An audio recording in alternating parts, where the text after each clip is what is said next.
If you are done with starting over on Mondays and struggling with emotional eating, then you want to join my free 5-day Freedom from Overeating workshop series. You'll get short trainings that are psychologist designed, no guilt, no diets, plus replays and a bonus Saturday coaching session. Save your seat at toomuchonherplate.com/register.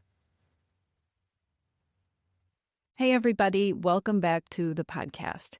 Today I am tackling another question from a listener, and I want to make it clear that I can tackle your questions too. If you have a topic or a question that you would like to see addressed on the Too Much on Her Plate podcast, reach out to me on Instagram. The handle is Too Much on Her Plate, or you can go to my website, toomuchonherplate.com. Reach out to us. Let us know what you are interested in hearing more about. I choose questions that strike a chord. I choose questions that often follow a theme that I hear about over and over and over again. So with all of these episodes, if the particulars of a situation that a listener is describing don't exactly resonate with you, I would encourage you to listen to see if the theme of the question can be useful, or the strategies that I'm talking about are something that you can apply in your life and in your particular challenging situations. So here's today's listener question. After a tough meeting or after a stressful day at work, something in me just snaps. And I'll think, screw it. And I find myself heading to get takeout or to eat everything I can find at home. It's like I'm punishing myself, or maybe I'm needing a break, but food always ends up being the answer. I want to understand what's really going on here. Maybe you feel this way too. Maybe there is a moment in your day where something just snaps, or maybe it is a slow burn, and then you get to this line. You cross this invisible line, right? And it's just, screw it, I'm done. Let's talk about what's going on there. Take a moment and see if you know this moment where you've been holding it in all day. Maybe you've been going all week. It's felt like you are keeping all these spinning plates up in the air. You've answered all the emails. You've managed the expectations. You have smiled when you don't feel like smiling. You have done the hard thing, and you've done what you always do. You hold it together. You're the one who holds it together. And then something tips you over the edge of the scale. A meeting goes sideways, or there's a snarky comment that lands wrong, or you worked really hard on something and somebody else takes the credit or doesn't acknowledge it or criticizes it. One more demand when you are already feeling like you've used up everything you have to give. And before you know it, there's that screw it moment. It's like you've crossed this line, and now you're in the car, you're just heading to the drive-thru, or you're walking down the hall to the vending machine, or you are standing in the kitchen pulling all the things out of the refrigerator or the pantry, and it almost feels like you're on autopilot. As so many women, not just this listener, but as so many women describe it, it is like there is a switch that got flipped. She calls it a snap. And at that moment, you don't want to care anymore. Maybe you can list all the things that you should do. You don't care. You don't want to do them. You don't want to be mindful or intentional or disciplined.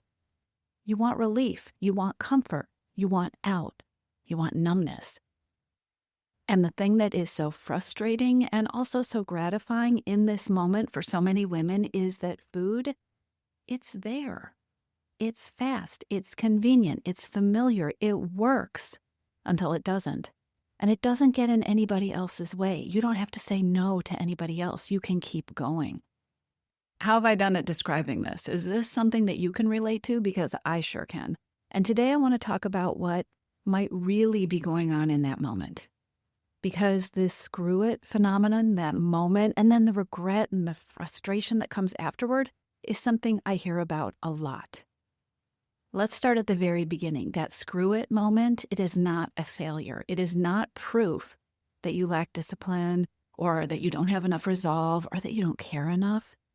That screw it moment is a sign that you can pay attention to, that you can leverage, and that you can use. That screw it moment, that line that you cross, that's your nervous system needing attention. That is your mind and your body saying, I am beyond capacity. Most of us have never been taught to recognize that that's a flag, right? So you signal, it's a signal that sounds so gentle. It is a scream. Pay attention to me. We have been taught that you're supposed to power through that signal. You're not supposed to acknowledge what your nervous system is saying. You are supposed to keep going. You are supposed to work harder. You are supposed to perform better. You are supposed to draw your focus in, put on your big girl pants, right? Stay in control at all costs. Here's what I want you to hear. It can be different. Part of the difference is beginning to realize that that moment where you are beyond capacity, where your brain says, screw it, where you shut down, where you grab the food, that moment is not created by weakness. That moment is actual intelligence. It is data that you can use. And it is a coping strategy. It's your body using the only strategy it knows in that moment, which happens to be food, fortunately and unfortunately. Your body is using what it knows to cope, to try to find relief, to pause, to get a little space inside the overwhelm. Whether you've taken the time to be aware of it or not, I am pretty sure that you're telling yourself or have told yourself a lot of stories about what happens in that moment, or what you did wrong in that moment, or why you weren't enough in that moment. So you just ended up in that screw it place and you ate all the things and now you're mad at yourself. Let's reframe what is actually happening. In that moment where you have that I don't care anymore experience, you are not giving up. Okay, this is not a moment of weakness, of you giving up. You're maxed out. You are out of bandwidth. In that moment, you are not choosing to sabotage yourself. I hear so many women say, I worked hard all day, and then at the end of the day, I just gave in to self-sabotage. I just sabotaged myself. You're not sabotaging. You are seeking comfort, or a way to ground yourself, or a moment to breathe. You are not out of control. I need to stay in control. I need to be stronger. That's a story that we often berate ourselves with after a moment like this. Let's reframe this. You are not out of control. You're actually trying to take control. Here you are, out of bandwidth, overwhelmed. You just need the world to stop for a moment, and you're trying to take control with food. It's the only way that feels accessible in that moment, or it's the only strategy your frazzled brain can come up with. You're not out of control, you're not sabotaging, and you're not giving up. This is really important. And let's be honest, in those moments when you have nothing to give and you need a pause, or you need to go numb, or you need to not be there, food works. In a way that is frustrating and not permanent. I know it's not what you want, but in a way, food works. It does bring comfort for a few minutes or moments, or maybe even an hour. It brings comfort until it brings the next stuff, the regret or the guilt or the shame or the frustration, and feeling like, okay, here we go again. I'm back in the cycle. It's really important to do this reframing. It is really important to see what's going on here, because this is how you begin to see your way out of these moments that can feel like a really vicious cycle. Once you can see and respect the fact that this happens when you are, I was going to say at capacity, but it happens when you are beyond capacity. You've probably been functioning at that edge of capacity for a while, and you just get beyond it. You go over it, and that's when your brain says, screw it. Once you see that this is what's going on, you can approach these moments differently, and you can deal with these moments after they've happened differently. And you can do this in a way that doesn't involve perfection or superhuman willpower or expectations of either of those things. It's so important to make this point. This is really, really important. The way you deal with these moments is not all or nothing. It is not about, I have to get it perfect or everything is ruined. At any time in your day, at any time in your experience of getting fuller and fuller and fuller, and I'm getting to capacity and I can't handle it anymore, and I'm getting close to that screw it point, or I'm at that screw it point, or I've already gone over the edge and I said screw it, and I'm in the middle of my pantry with my hand in a bag of something. At any moment, it is not perfect or ruined. At any moment, you can pause. You can take a breath. You can shift. At any moment, you can stop and evaluate. I'm going to say that again because it's so important. At any moment, you can reevaluate after the first bite, in the middle of the bag, after all the food is gone. You can make small micro adjustments. And the small little things, the readjustments, the reevaluations, the seeing it as not all good and not all bad and not completely ruined, these things matter. So for the listener who asked this question, and for those of you who can resonate with the question, here are some concrete steps that you can begin to practice imperfectly, right? Imperfectly. The first thing you can do is recognize that that moment of giving up, that screw it moment, the I'm headed to the vending machine moment, is a signal. It is not a moral failure. It is a sign to pay attention to. And this is true even if at the point you notice it, you are beyond the ability to respond to it. Just notice it. Name it. Start to recognize that this is happening. It will help you start to see it earlier.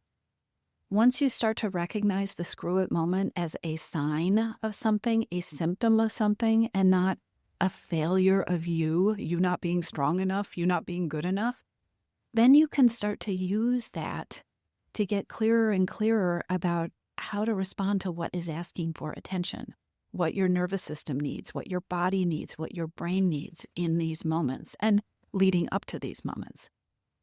So recognize the screw it moment. That's the first thing. Recognize it as a sign. Number 2, ask yourself, okay, what just happened here? What pushed me over the edge? Or what is leading me close to the edge? Or how did I not see myself getting to the edge? In other words, the second piece of this is to get curious. What's going on here? You have probably heard me say this before, but it is so important to remember that it is really hard, if not impossible, to be curious if we are knee-deep or neck-deep in self-judgment. If you are mad at yourself because you were just lazy and you failed and you sabotaged yourself and you didn't try hard enough, there really isn't room for curiosity because you have already decided what happened. Get curious. Start collecting what you know about what led up to this. Why today was difficult. Why you were doing fine this morning and you're not doing so great this afternoon. What were the circumstances? Was there something that pushed a button? Was there stuff that built up too much? Play with your thoughts. Don't get stuck in having to figure it out. Just start collecting what it is that you know. So the first thing is to recognize that moment and identify it as a sign of something. The second thing is to get curious. What's it a sign of? How did I get here? What made it too much? When did I go on autopilot? Ask whatever question you might be curious about and try to be more curious. And then the third thing that you can practice doing is to start creating more pauses. Autopilot happens so often when we're doing one thing after another. When we've gone all day with too much to do and overlapping tasks. So often I hear women say, and I bet you can relate to this, I haven't had time to finish a thought all day. Or I have no idea what I've been feeling all day. I haven't had time to think about it. I didn't even have time to eat lunch. I didn't have time. Start practicing creating pauses, moments to check in with yourself, moments to take inventory of how your nervous system is doing, how you are feeling, what your body needs. There are so many reasons these pauses are helpful with overeating and with emotional eating and with a whole bunch of other things. The reason they are helpful in this particular instance, at least one reason, is that they help you start to identify whatever it is that is building up and building up and building up, leading to the snap that the listener talked about in her question. So start practicing a pause. And then the fourth thing that you can practice is paying attention to how you're talking to yourself about this stuff. And it may sound silly, but this is important. You can start to practice saying and thinking things to yourself that are kinder than what is probably going through your head. Simple things, simple thoughts like, of course I feel this way. Of course I'm exhausted. I am out of bandwidth. I'm really at my wit's end. This has been a lot.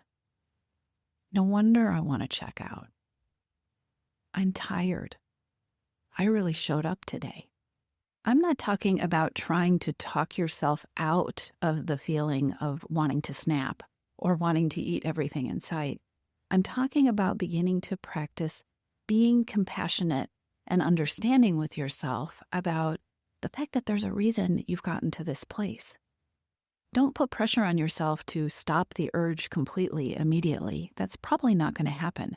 You don't have to fix it right away, and you don't have to fix it all right away, which is the step that most high-achieving women go to. What if instead of trying to fix all the things immediately, which is really just another way of saying we'll clamp it all down with willpower, what if you didn't meet yourself with that angry or frustrated or shameful judgment this time? What if instead you met yourself with niceness, understanding? Maybe the way you might talk to a friend?